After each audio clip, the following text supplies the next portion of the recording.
So I kind of have to admit, I'm feeling like a little bit of a self-care noob. Noob. A little bit of a noob. Me too.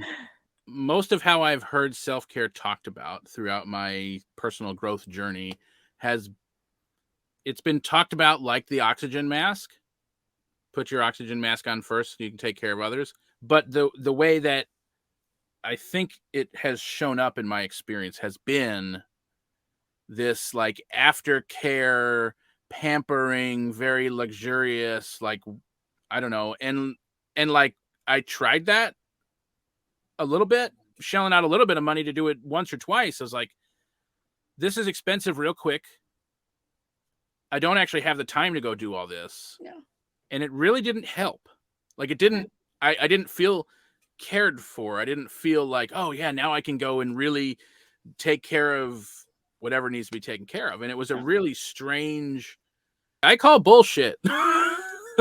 Like, no, this, Like, but that I didn't hear about self-care growing up or even early adulthood. I mean, it was maybe my late 20s when self-care started becoming like a more talked about thing or at least where I heard it in a way that wasn't anything but, I don't know, bubble baths and candles and stuff. And like, it just didn't jive. Like, it just didn't make any sense. It really didn't feel like it worked. And it's just like, this is so weird. So self-care kind of got like put on the shelf. I didn't really have an alternative to the grind culture. yeah. And so over time, it kind of started making more sense. Like, oh, if I put the grind culture down for a minute, what are the things that actually help and benefit me so that I do feel like I have a life that is rejuvenative and not draining? Yeah. And it's a whole lot easier for me to put that into theory than into practice. And so I kind of like, even today, realizing like, oh, wow, like, yes, self-care noob. How do you actually do this? We're going to explore that, hopefully. Yeah. So That's the thing that popped out. And I mean, I've seen this meme too, but you just mentioned it, like that our self-care is actually aftercare. Yeah. So it's not actually self-care. So the idea is and this is not to bypass the very real lived experiences of folks that, man, self-care can be hard when you're trying to feed your family or when you were less than minimum wage and all the things that oppress and marginalize people now are systemic sort of things that really say, no, self-care is not a thing, because I think we have these frameworks and systems that actually work against that. And still, yeah, still for all of us. And I think some of us have a little bit more freedom to extricate ourselves from those systems. But I think that idea that it's aftercare, it's not self-care, that to create lives where we don't have to escape from, to create lives and ways of living, systems and frameworks that support ways of living, that we don't need a 3-hour nap each day just to make it to the next task that we have to do, and I think that it is that grind culture that, man, yeah, and I think we see younger generations now pushing back against like hell no, that's not what life's about. And then we get labeled as lazy or don't want to do this or haven't earned it or you've got to earn your all that. Nobody wants to work anymore. All that. No, nobody wants to be exploited anymore, right? No, yeah, and so that the people that have benefited from the grind and have bought into the grind, I mean, I bought into it too. Sure. And when people are saying like, hey, this doesn't make sense, then, we're seen as like, don't want to work, lazy, all that sort of things. But we're at a breaking point. If you look at some, societies, I saw this thing on the other day, they had these sleep pods where people could like just take naps as they're walking just so they can make it like to the next thing they have to do. It is that how innovative. Yeah, but we know our human body can only withstand so much of that. And so, man, this conversation is so important. And I think sometimes it just sneaks up on us. We realize, oh, I take time for myself, blah, blah, blah. But I mean, it does, it sneaks Yeah. up on you. Yeah. Well, and I think that's where community care really steps in, right? Yeah. Yeah. Because to change those systems that actively work against us being human, I mean, that's really what it Yeah. feels like. To change those systems, we have to have networks of support that Yeah. are also in agreement with, yeah, we don't need to do that anymore. We don't need to do it that way anymore. Yeah. And collectively develop new systems. And there are some things I think that could probably start in small networks to make small changes in the beginning, because we're not going to just change our thinking, change our life away these systems. Man, Right, we'd already like, done it by now if we could do that. sure, yeah. And so that whole, like, oh, we just change your thinking, change your thoughts, and your whole life changes. Like, well, we do have areas of influence, and so we can change how we think about certain things, and we can develop uh, smaller networks that turn into bigger networks, and I think we do influence change that way. But I think some of it just comes down to, like, understanding we don't have to do everything this the way it's always been done, and then intentionally introducing a new idea. And I think that's the challenging part. That's, for me, that can be the draining part. It's like it's super, I feel super inspired with visioning, and, like, oh, I have these huge vision ideas and things we talk about, and how life might be, and trying to implement those things, I think, can feel very draining. And I'm sure there are some people who, implementing those things, that's where they're like, yeah, let's do it. Yeah, yeah.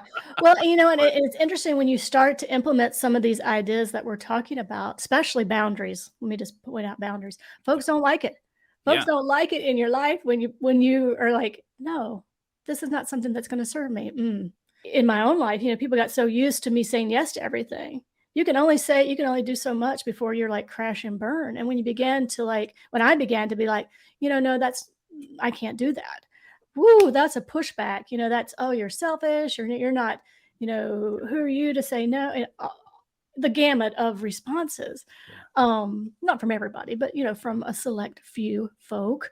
yeah, Um, yeah, so then what happens is, for me, I was out of practice with boundaries, and so I'd be like, "Okay, yeah, you're right." And so then I would just do. yeah. Man, I think boundaries, honestly, boundaries and saying no, I think is one of the biggest forms of self-care. And it makes a lot of sense too, Yeah, that because we have systems where everybody is expected to do everything. yeah, Now, I think there are a lot of other things that play into this too, but because we have a system where everyone is expected to do and be everything, when you find somebody who's willing to do and be something for you, oh man, I can take that off my plate. Fantastic. It's yeah, yours now. And without recognizing, or maybe even caring, the additional weight we're putting on that person. mhm. Well, And because we're each, I think all of us are having the experience of having to take responsibility for too much. So it's easy to not want to take responsibility for anything, or even half of it, or even pieces of it. And it's like, yeah, here, you do that. And you so when take those it. boundaries show up and you're like, yeah, no, sorry, not anymore. What the fuck? Yeah. Well, and I think what greater thing that we can, because I think it is a responsibility of each of us to support one another in our own self-care. Yeah, So me supporting you in your self-care. So that means, just for example, if you say, I can't do that, then I'm, in supporting you in your own self-care, not to get my kind of hackles up, like, what do you mean you can't do that? Be like, oh, wow, we have this connection, this understanding, this respect for one another. And man, I value your ability to be authentic and say your no, right? yeah, Because then what happens is, when I know that you're well bounded and taking care of yourself, when you say yes, man, that means a lot. I mean, that means something. I know that you say yes, and it's not this like, oh, yes, okay, I'll do that. This begrudging sort of yep, yep, that I've done lots of times, like say yes, even though I want to say no.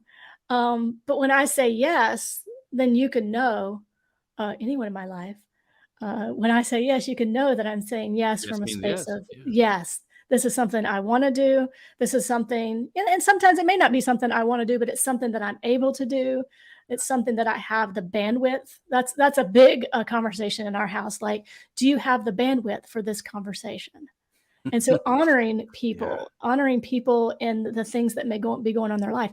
Do you have the bandwidth to help me with this right now? Do you have the bandwidth to help me kind of brainstorm this right now? Or Right. do you have the bandwidth to support me in this right now? And the answer is no, that's okay. And to like begin to normalize those sorts of conversations, because then it's so much easier for me to take care of myself when I know that that's honored and respected from the people around me. I'm looking forward to how the rest of this month plays out, and I think I mean, I've already learned a lot even just preparing for today, and I Yeah. think we get to share in that. And I mean, I do think we have a lot more experience. I think I have a lot more experience in self care than I realize. I think it's just not Yeah. been called self care. Yeah. Yeah. You know. It's a practice. Like each day we Yeah. have the opportunity. We don't often give homework, but I think wouldn't it be interesting for whoever's watching and whoever's hearing, us included, we don't get a free pass on this too, but just what is one area of our lives that we could be like, I really could exercise a little bit more self-care in this area, or an area that you may be like at your max, as your max output, and like what could I do to input a little bit into that kind of energy tank or Yeah. into that self-care tank in order to kind of balance that area. And it's not a one and done, right? I think it's a continual process, because Mm-hmm. there's always new expectations, there's new experiences, there's new opportunities for us to show up in different ways, and to begin to like Yeah. to bring self-care along in our little tool bag. So thank you for joining us on this like wild ride of this beginning conversation of self-care. And I know what you're thinking, man, I don't have this all figured out. You know what? We don't either. And so that's the fun, that's the adventure of these conversations, these opportunities to really engage in discussions around these topics that we know are important, and we can have it, kind of in our mind. We know it's important. And when we try to actually live it, then that's where it gets a little squidgy. And so that's the purpose of this, to really help us in that squidginess. And so this month, talking about self care, you don't have to be an expert. You don't have to be perfect at it. None of us are. But what we do have to do is come with an open mind, a willingness to give it a try and actually see the amazing impact when we start to make self care our default setting. So, if you would love more information or more conversation about this topic of self care, please join us for the gathering on Thursday at 7 p.m. This is our kind of small group think tank, if you will, where we dive deeper into the conversation and share our own personal experiences, and maybe learn from one another. And so there's so many other opportunities to be involved at Soul Evolution Collaborative. So I would just encourage you to head on over to the website, check out all the events, all the weekly things that are happening. And we know there's something for everyone. And so we appreciate you so much being involved in this conversation. And if we don't see you at anything else, we will definitely see you back here next week for Truth Be Told 2.0.